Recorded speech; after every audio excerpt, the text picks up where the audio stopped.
Olá, olá. Sextou, chuva. Pelo menos aqui em Recife está chovendo desde cedo. Notícias da greve. Continuo em greve, né? Não sei mais por quanto tempo. Talvez semana que vem tenha novidades. Mas por enquanto continuamos em greve, pensando em mil coisas e em casa. E participando dos movimentos quando, quando é possível de participar, né? Não dá para abarcar tudo. Mas nesse processo, né, nesses dias em casa, eu ando um tanto quanto ociosa. E aí eu peguei uma aula particular esses dias com um rapazinho que já foi meu aluno em anos anteriores. Então, de vez em quando, a mãe dele vem para mim para uma aulinha de reforço, para revisar alguns conceitos que ele está vendo. E aí, ele está no 8º ano e tirou 0 na prova.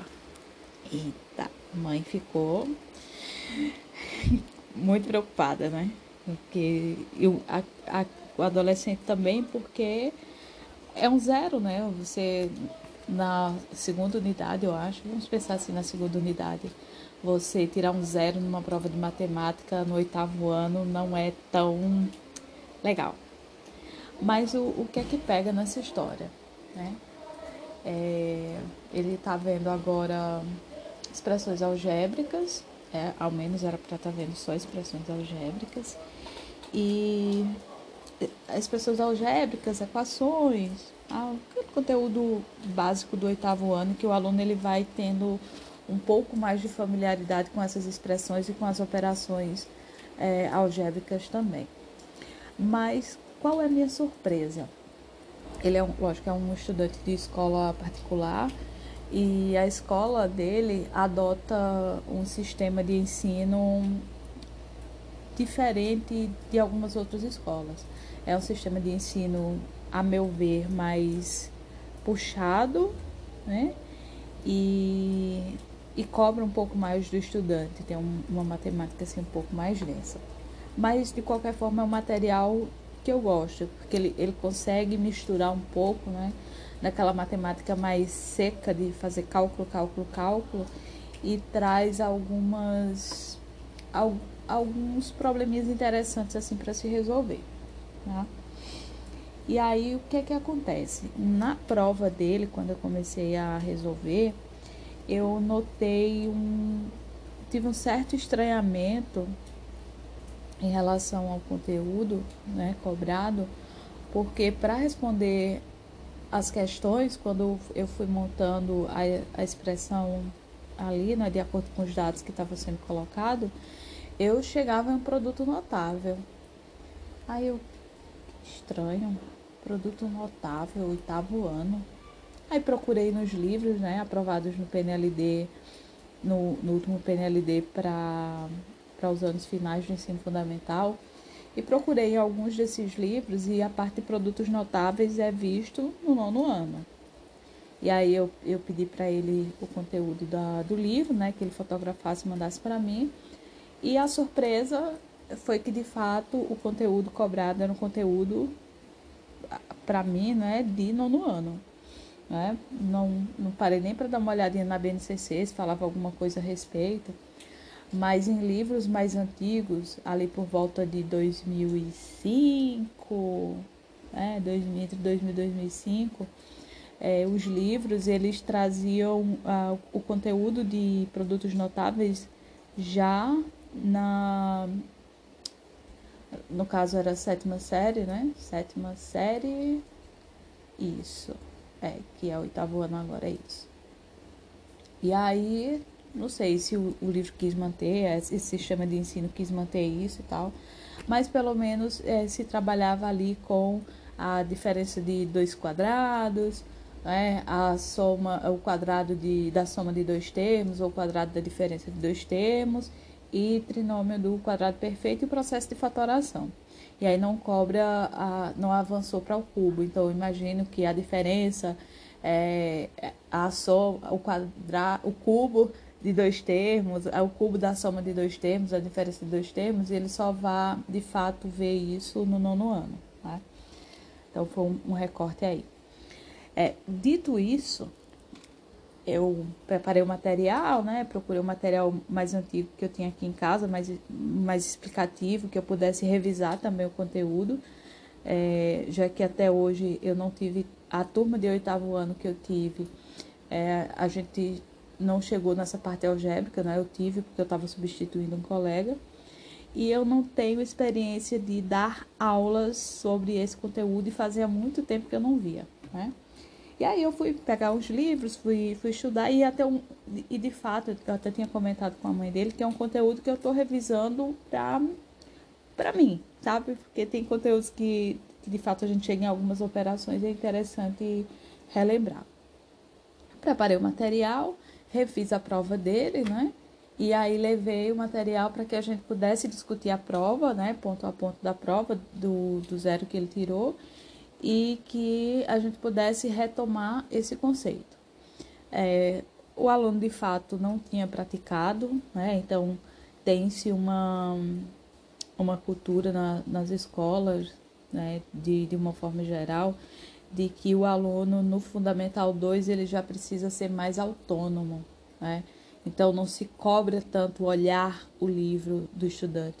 E eu não estou falando nem em relação à questão dos pais, porque nesse caso eu conheço, eu sei do tipo de cobrança, mas eu estou falando da cobrança em sala de aula, do observado, ver como que essa maturidade, que essa autonomia, ela está sendo criada, ela está sendo organizada ali. E aí eu conversei, né, com ele a respeito, a importância de se fazer os exercícios em casa, de levar as dúvidas e tal. Porque até para uma aula de revisão, né, uma aula de reforço, entre aspas, fica complicado porque se a pessoa não tem feito nada a respeito daquilo, só tem ouvido o professor falar em sala de aula, respondido uma questão ou outra, de fato, sem a prática, né, pelo menos o que eu acredito, sem a prática, não vai mais adiante. Então, a gente precisa ouvir, a gente precisa fazer, a gente precisa sentir quais são as dificuldades para que a gente consiga tirar com o professor, né? Eu sei que essa maturidade ela vai vir com o passar do tempo, não é uma coisa que plim, acontece, né? Eu também só fui tendo essa maturidade com o passar dos anos, mas eu acho que pode ser o papel também do professor de observar como que essa maturidade, que essa organização ela tem sido feita no dia a dia. Então, eu particularmente, eu costumo cobrar dos meus estudantes, eu dou o visto no caderno, né? Então, eu estou com alunos de 7º ano e o ano passado todo, no 6º ano, eu cobrava, verificava se eles já tinham feito a atividade e tal. No 3º ano do médio, que eu estou com uma turma provisoriamente esse ano, eu tenho feito um acompanhamento, olhado quem fez, quem não fez, né? Até porque isso faz parte do processo avaliativo, de como eu estou observando aquele aluno no seu todo e não só quando ele faz uma prova. E eu tenho cobrado muito disso dos meus estudantes, né? Pego caderno por caderno, vou dando visto e vou observando quais foram as principais dúvidas, pergunto, né? E vou mais além, quando eu desconfio de alguns tipos de resolução, eu pergunto logo de quem fez a tarefinha com você, né? Você fez, tirou dúvida com alguém? Porque na maioria das vezes, quando se tem uma resposta assim um pouquinho mais rebuscada, mais elaborada, principalmente ali no início do Fundamental 2, então eu imagino que aquele estudante que tem um irmão, que tem um primo, pai, a mãe, possam ter dado uma ajudinha a compreender algumas questões e acabam por trazer uma matemática um pouquinho mais rebuscada, né? Então, pode acontecer isso. Então, por isso que eu acho legal essa questão do acompanhamento, porque tem como se fazer pequenos direcionamentos ali em sala de aula.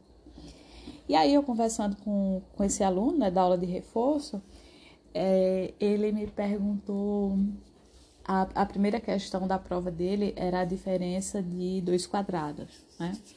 E aí ele tinha lá o A menos B, acho que era isso, o A menos B, e aí era A ao quadrado menos B ao quadrado. Ele, na questão, tinha, né, A ao quadrado menos B ao quadrado, e ele precisava ampliar aquela expressão que estava sendo colocada ali, para que quando ele chegasse na multiplicação, né, de A mais B vezes A menos B, ele ia encontrar os dados que ia ampliar, né, e a partir dos dados que eram dados na questão, ele ia conseguir responder e chegar no resultado correto, né, que dava lá, sei lá, que A mais B era igual a 12 e que essa expressão A ao quadrado menos B ao quadrado era igual a 48, né? Então, ele tinha que dizer quanto valia A menos B. E aí, ele olhou para mim e fez assim, mas por que A ao quadrado menos B ao quadrado é igual a A mais B vezes A menos B? E aí, eu expliquei para ele, né? Por sorte minha, enquanto eu estava fazendo o estudo, no material que eu usei, né, como base para fazer essa revisão, tinha lá a questão geométrica, né, e a partir dessa leitura geométrica, eu esqueci agora a palavrinha, essa representação geométrica, era possível de se entender por que a gente saía de A ao quadrado menos B ao quadrado e chegava igual a A mais B vezes A menos B. E mostrei para ele por que isso acontecia. E quando a gente estava fazendo o A ao quadrado, o quadrado da soma de dois termos, por que a gente chegava também naquela outra expressão. E ele, é porque o tio não falou isso na sala, né? O professor não falou isso na sala. E assim, às vezes a gente atropela alguns procedimentos, né? Na questão das linguagens. Então, se foca muito na linguagem algébrica e acha que aquilo ali é suficiente para se chegar à interpretação de tudo que a gente precisa ali, ou que tudo se justifica pela linguagem algébrica que é apresentada. Quando eu fui estudante, lá na 7ª série, que eu fui aprender sobre produtos notáveis, e foi um conteúdo até que eu gostei, mas eu só aprendi pela linguagem algébrica, não tive a linguagem geométrica para explicar por que aquilo ali acontecia, por que eu passava de uma expressão a outra expressão e aquelas duas eram equivalentes. E aí me vem essa questão, né? Por que é que a gente ainda teima em reduzir tanto a explicação do matemática? Eu sei que tem a explicação e exploração, né? Eu sei que tem uma cobrança muito, muito pesada nos colégios, né? Principalmente os colégios particulares, de se utilizar todo o material que é comprado pelos pais, né? Para que os alunos utilizem aquele material, que aí, quando é no Fundamental 1, tem uma vigilância maior, porque os alunos não têm autonomia de fazer sozinhos, e quando chega no Fundamental 2, se joga essa autonomia para o estudante e muitas vezes algo muito seco, né? Então, é um termo que eu costumo usar, uma matemática seca. Isso é isso, você depois passa para isso e você resolve assim. E foi isso que ele me falou, né? O professor, ele diz o que é, dá um exemplo, responde algumas questões ali e manda a gente fazer outras pequenas questões ali no quadro mesmo. E não se tem um entendimento, não se tem uma investigação ali por parte do estudante, não se tem um estímulo, não se tem uma justificativa ali por trás daquilo que ele está fazendo. Lógico que a gente não vai trazer provas matemáticas de que A por A mais B, que aquilo ali é verdadeiro para N casos e tal. Mas é necessário de que a gente busque fontes, né? E aí, trazendo até a questão das teorias de aprendizagem, de que a gente precisa de diferentes significados, a gente precisa, em determinados conteúdos, se trabalhar com a linguagem algébrica, com a linguagem numérica e com a linguagem geométrica também. E se essas coisas não acontecem, a gente vai continuar repetindo o ensino que não tem significado para nada, né? E que vai continuar se repetindo um bando de fórmulas que não serve para nada e que não vai dar a lugar nenhum, e que a gente está fazendo aquilo ali sem significado nenhum. Então, assim, a gente parar um pouco como professor e pensar nessas outras estratégias, né, na avaliação daquilo que a gente está fazendo em sala de aula, como a gente está fazendo, né, de que forma a gente pode melhorar esse nosso planejamento, essa nossa dinâmica de sala de aula, para que a gente consiga construir um aprendizado significativo para o estudante em relação àquele conteúdo que está sendo visto, né? Usar e abusar dessas teorias didáticas, né? Dessas teorias psicológicas, didáticas, voltadas para o ensino, e que elas, de fato, elas têm um impacto naquilo que a gente faz e no desenvolvimento, no aprendizado do aluno sobre aquilo que a gente está trabalhando. E é isso, nós vamos pensando, matutando e vendo o que a gente pode melhorar com o passar do tempo. É isso aí. Bye, bye. Tchau, tchau. Até a próxima.